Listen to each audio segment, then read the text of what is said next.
I could go into my workshop and I've got a number of pieces of wood. I've got legs. I've got, different types of lumber in there.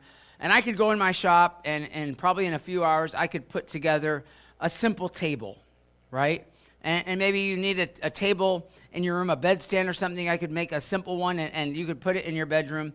And so I might go in my shop and I'm going to spend my time. I'm going to spend my resources. I'm going to spend my abilities. I'm going to make you a table. I'm going to put it in your room.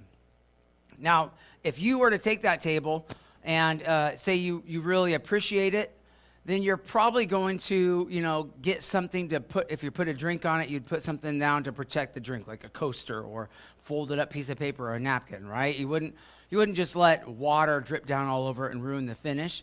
If you were going to be really careful, you appreciated it, you would think, you know what, TR spent a lot of time building this. I'm going to make sure it stays clean. I'm going to make sure it looks good.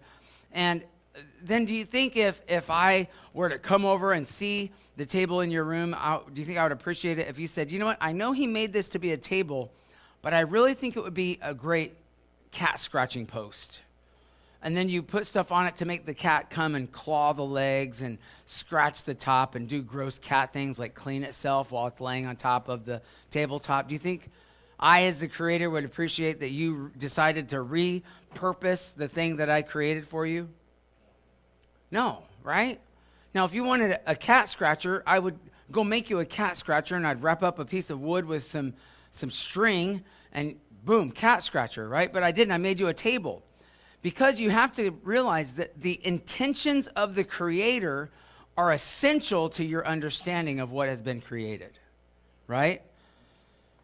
I want you to write this down. God is a creator, and we must learn his purposes in creation. And just these couple of verses that we've read really only 3.5 verses tonight, but we can see that God thinks his creation is not just good, not just okay, not just mediocre, not just meh.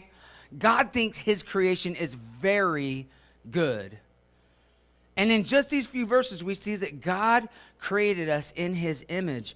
And so if we want to know our purpose, we have to know his intentions.